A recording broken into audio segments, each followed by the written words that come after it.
Karena kita yakin orang yang bisa berangkat ke tanah suci, jangankan haji, ya kan, umroh saja itu kalau nggak dipanggil Allah kita nggak berangkat, Bapak Ibu. Benar kan? Apalagi haji. Maka Bapak Ibu ini tamu istimewa dari Allah karena dipanggil langsung oleh Allah. Tahun kemarin kakak sepupu saya di kampung itu, Bapak Ibu, dia anggota DPRD di Lamongan. Saya kebetulan asalnya dari Lamongan tapi tinggalnya di Jakarta. Kakak sepupu saya itu anggota DPRD. Ya relatif bisa lah kalau nyuruh kemenang ini dimasukin itu bisa. Tapi beliau sudah ngambil haji plus. Bayarnya 450 juta satu orang, Pak. Apa yang terjadi? Nyampe Jakarta telepon saya lagi, Dek, bagaimana ini kok nggak ada kepastian berangkat? Tolong dicek Kemenang masih ada nggak keberangkatan? Saya cek ke teman saya di Dirjen Haji, saya telepon, masih ada nggak visa haji untuk keberangkatan? Ya nggak mungkin ada, wong di sana sudah siap-siap wukuf kan. Batas visa itu kan kalau sudah mau masuk wukuf. Kalau ada masuk wukuf kok masih ada travel menjanjikan mau berangkat, wah itu sudah pasti bermasalah. Sudah wukuf, Pak, sudah bayar sudah berangkat dari kampung, dari Lamongan nyampe Jakarta. Bayarnya berapa? 450 juta aja, Pak. Balik, Pak, dari Jakarta balik lagi ke Lamongan. Padahal sebelum berangkat sudah ngundang orang sekampung, selamatan minta doa. Kan biasanya kan di kampung begitu kan? Nah, saya kuatkan, jangan malu, akuin saja daripada nanti 40 hari nginep di Jakarta, 40 hari kemudian baru balik karena hanya pengen seakan-akan berangkat haji, itu malah pertanggung jawabannya di hadapan Allah. Daripada bertanggung jawab di hadapan Allah, mending bertanggung jawab secara moral di hadapan sesama tetangga, sesama. Maka sekali lagi kesempatan yang luar biasa ini ya kan patut kita syukuri, dan tentu kita harus terus ya kan menimba ilmu, kita harus mendapatkan bimbingan dari guru kita, Tuan Guru Ma'arif, para tuan guru yang lain. Saya kira sudah punya pengalaman luar biasa terkait haji. Tidak semuanya yang kita perkirakan itu mudah ketika di tanah Indonesia, di tanah air. Wah mudah ini, nanti kuat saya, masih muda begini. Oh nggak perlu bawa ini itu. Tapi ketika di sana ya kan, karena Allah yang kemudian mempersiapkan semuanya, belum tentu apa yang kita pikirkan mudah di sana mudah. Bisa jadi nangis-nangis tuh, bisa jadi keder-keder itu. Tahu keder tuh Pak, Bapak Ibu, apa itu bahasa sininya keder ya? Bingung, nyari mantan mau balik aja nggak bisa. Dan kita sudah sangat sering sekali menemukan itu. Maka kewaspadaan mungkin Tuan Guru sudah menyampaikan perlu perlu kita perhatikan dan kita tangkap sebagai sebuah pengalaman yang tentu saya yakin itu amat sangat berharga. Yang berikutnya Bapak Ibu sekalian, saya turut bahagia, turut senang bisa hadir di tengah para tuan guru. Tentu ini berkah buat saya dan Bapak Ibu semuanya, apalagi di dalam momen Targhib Ramadan. Targhib Ramadan ini konteksnya kita sebenarnya sebagai umat Nabi Muhammad dalam konteks menyiapkan diri untuk kemudian menghadapi bulan yang sangat istimewa, yang keistimewaannya tadi sudah dikupas banyak oleh Tuan Guru Ma'arif tadi. Bagi kita yang di Indonesia ya, ulama-ulama sufi kita, ulama tasawuf kita mempersiapkan menghadapi bulan Ramadan itu sudah diisyaratkan mulai bulan Rajab, ya enggak? Rajab, Sya'ban, apalagi Sya'ban begini, malah semakin kenceng para ulama-ulama tasawuf, ulama-ulama thariqah. Udah ada yang mulai nisfu Sya'ban kemarin sudah putih, puasa putih, nggak makan yang benda-benda bernyawa. Thariqah Qadiriyah An-Naksabandiyah rata-rata melakukan itu. Terutama yang tempat saya, Thariqah Qadiriyah An-Naksabandiyah Utsmaniyah. Dalam rangka mempersiapkan bulan Ramadan mulai nisfu Sya'ban itu sudah puasa putih. Hanya makan nasi, terus lauk pauknya yang nggak bernyawa. sayur-sayuran gitu. Agar ketika masuk ke bulan Ramadan memang betul-betul siap lahir dan batin. Ulama kita, para ahli thariqah, para ahli tasawuf menjadikan tradisi di Indonesia ya, ulama Nusantara ini mempersiapkan bulan Ramadan itu mulai bulan Rajab. Buktinya ketika kita selesai sholat dibimbing oleh guru-guru kita untuk berdoa, Allahumma barik lana fi Rajabah wa Sya'ban wa balighna. Sudah di warning jauh-jauh hari, sudah diberi alarm, wahai umat Muhammad, sudah bulan Rajab, saatnya mempersiapkan diri masuk ke bulan Ramadan. Maka dalam sebuah keterangan juga disampaikan, ya kan, Syahru Rajabah syahrullah wa Sya'ban syahri wa Ramadan syahru ummati. Bulan Rajab adalah bulannya Allah karena di sana ada perintah sholat. Meskipun substansi perintahnya sholat, ya kan, dibarengin untuk mempersiapkan perintah wajib yang lain. Apa itu? Puasa.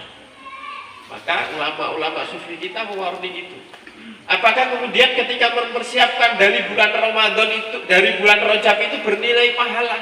Jelas, pasti bernilai pahala. Kalau kemudian kita tahu, kita menyadari bahwa yang kita lakukan di bulan Rajab untuk persiapan bulan Ramadan. Dalam konteks kehidupan sehari-hari, dalam konteks pemenuhan kebutuhan ekonomi, ada relevansinya, ada hubungannya. Bulan Rajab dikasih warning mau menghadapi bulan Ramadan. Perintahnya kalau dalam perspektif ekonomi, berhasil kehidupan, kebutuhan kehidupan, mestinya harus sudah nabung.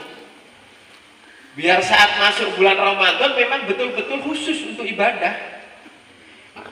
Tidak disibukkan lagi dengan mencari ma'isyah kehidupan dunia.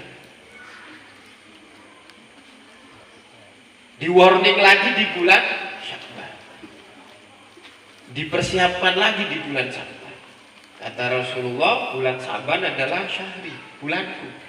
Maka salah satu amalan yang terbaik di bulan Sya'ban adalah memperbanyak baca sholawat. Memperbanyak baca sholawat yang umum konteksnya adalah mencari syafaat Rasulullah. Tetapi di balik itu, menurut saya ada pesan. Pesan untuk bersiap bulan Ramadan apa? Pesan bertobat kepada Allah melalui wasilah membaca sholawat. Sholawat itu, ya kan, kalau kita baca dalam bentuk apapun dapat pahala. Mau riak, mau ujub, mau pamer-pamer, mau teriak-teriak, tetap dapat pahala. Itu amal yang paling ringan dalam kondisi apapun bernilai pahala di hadapan Allah. Dalam konteks mempersiapkan Ramadan, memperbanyak sholawat di bulan Sya'ban, kita niatkan tobat. Kita niatkan memohon ampun kepada Allah atas dosa, atas maksiat, atas khilaf, sehingga masuk ke bulan Ramadan dalam kondisi fitrah, kondisi bersih. Bapak Ibu, buktinya apa? Kalau sholawat itu sebenarnya mengandung istighfar. Ada. Tentu mungkin tuan-tuan guru sudah pernah menyampaikan, tuan guru Ma'arif juga sudah pernah menyampaikan. Buktinya Nabi Adam, Bapak Ibu, sama Siti Hawa, ya kan? Apa? Ketika beliau Nabi Adam diturunkan dari surga, merasa berdosa karena Nabi Adam itu digoda oleh setan atau digoda oleh istri, Bapak Ibu?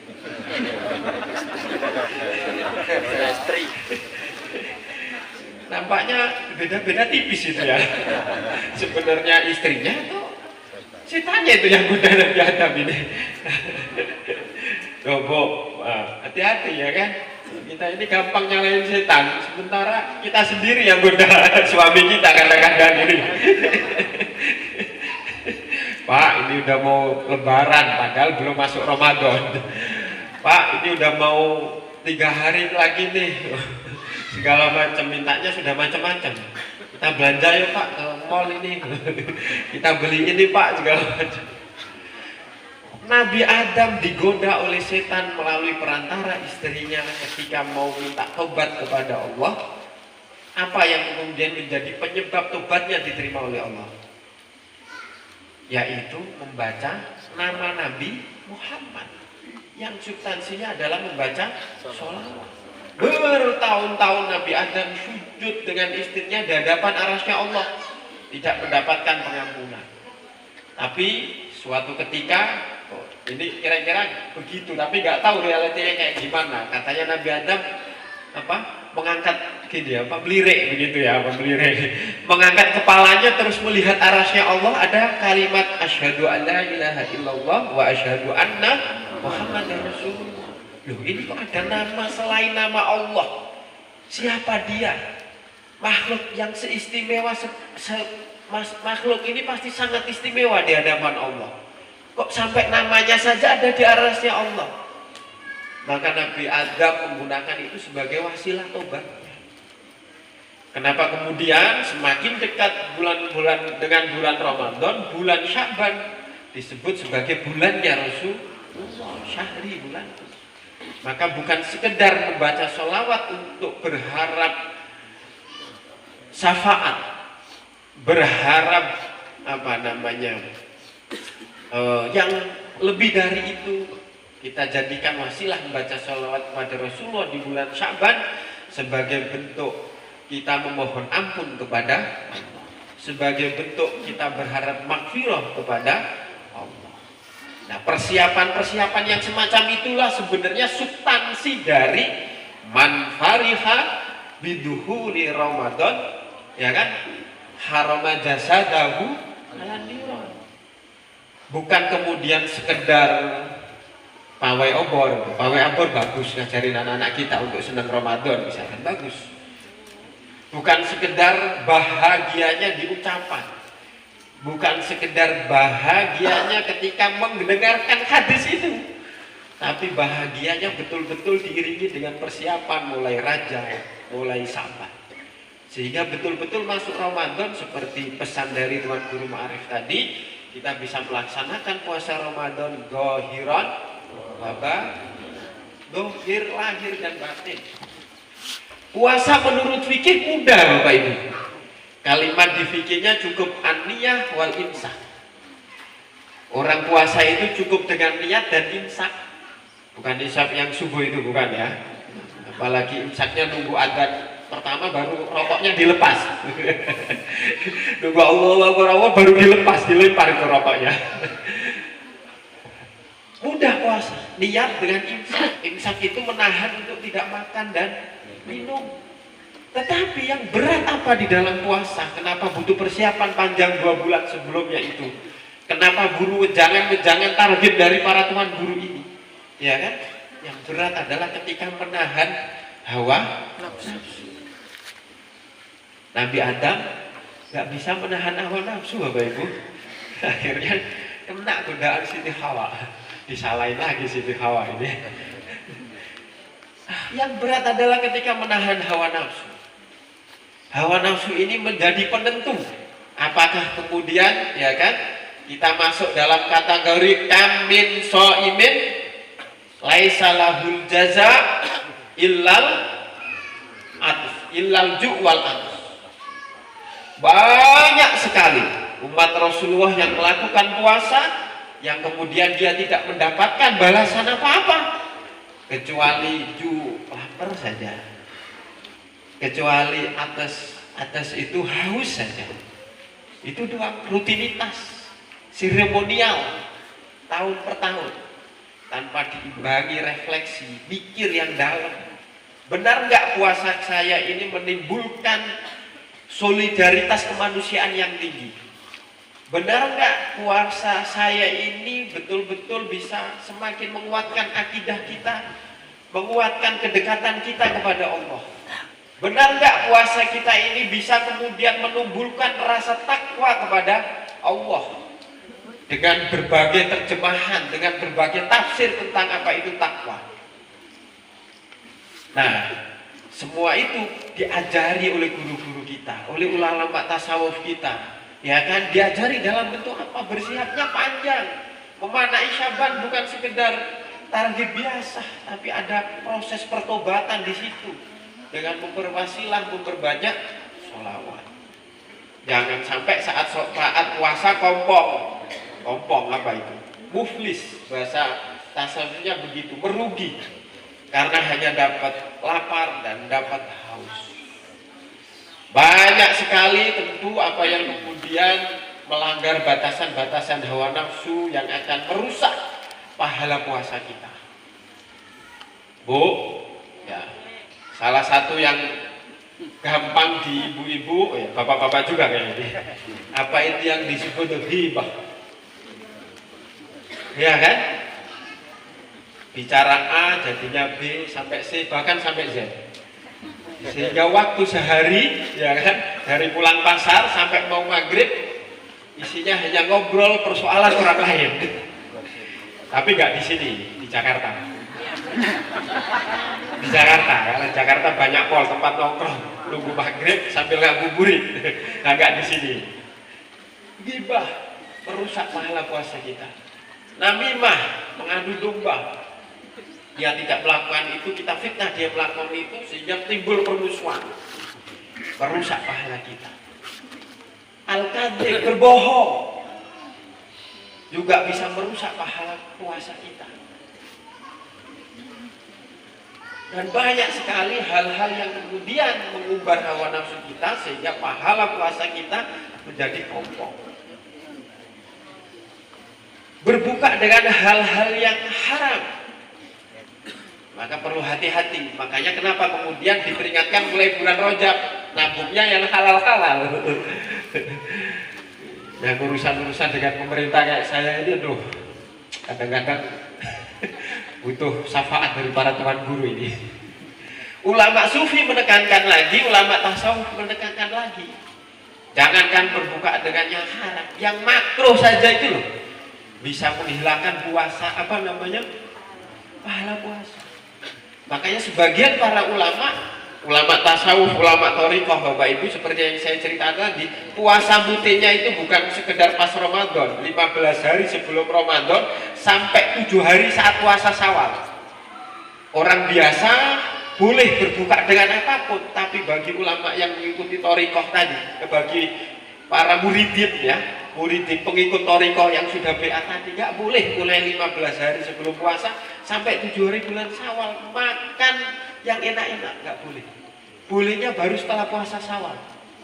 Kenapa? Yang menjaga tadi itu, biar tidak terjerumus pada hal-hal yang haram, pada hal-hal yang makruh dan seterusnya. Karena betul-betul hati-hati, wirai, menjaga. Ada komunitas itu, ada, dan tentu banyak di sini karena di NTB pasti gudangnya para ulama thariqah, ulama tasawuf. Dan itu akhirnya apa? Menjadi sempurna rasa puasanya. Kehidupan setelah puasa bukan paradigma atau pemikiran balas dendam, tapi berpikir bagaimana semakin hari semakin baik, semakin memberikan manfaat kepada sesamanya sebagai bentuk pengejawatahan dari pelaksanaan puasa itu sendiri. Bapak Ibu sekalian, saya kira sudah cukup malam. Itu sedikit yang bisa kami sampaikan, dan tentu sebenarnya tidak ngajari para Bapak Ibu semuanya, tidak memberikan mauidhah seperti yang disampaikan oleh MC. Saya sendiri masih belajar, saya sendiri sebetulnya tazkirah, mengingat untuk diri saya sendiri. Masih banyak dosanya, masih banyak salahnya. Saya murni datang ke majelis ini untuk mendapatkan berkah dari para tuan guru, mendapatkan doa dari para tuan guru, apalagi tadi diceritakan mendapatkan berkah dari Bapak Ibu yang calon haji. Saya berdoa mudah-mudahan Bapak Ibu semuanya diberikan kesehatan, diberikan panjang umur oleh Allah, sehingga bisa melaksanakan bulan Ramadan dengan khusyuk, bisa melaksanakan puasa bulan Ramadan zahiran wa batinan, sehingga bisa menjadikan kita mendapatkan derajat takwa di hadapan Allah, sehingga kita bisa mendapatkan syafaat dari Rasulullah. Kita semuanya bisa dibimbing oleh guru-guru kita, dibawa selamat di hadapan Rasulullah, dibawa selamat di hadapan Allah, dan puncaknya karena puasa kita mudah-mudahan Allah ridho menampakkan keindahan zatnya. Allah ridho memberikan kesempatan kita bertemu dengan Allah, sehingga itu merupakan puncak dari segala kenikmatan. Kita berdoa untuk kepada guru-guru kita, Tuan Guru Ma'arif, para Tuan Guru yang lain, dan keluarga besar pesantren Manhalul Ma'arif Dareng ini diberikan panjang umur oleh Allah, diberikan kesehatan oleh Allah, dimudahkan segala urusannya oleh Allah, dan tentu selalu istiqomah membimbing kita semuanya untuk sampai ke jalannya Allah. Amin, amin ya robbal alamin. Kurang lebihnya mohon maaf apabila ada perkataan saya yang kurang sopan, perilaku saya yang kurang sopan, mohon diridhoi, mohon dibukakan pintu maaf yang sebesar-besarnya. Ihdinas siratal mustaqim, wallahul muwaffiq ila aqwamit thoriq. Wassalamualaikum warahmatullahi wabarakatuh.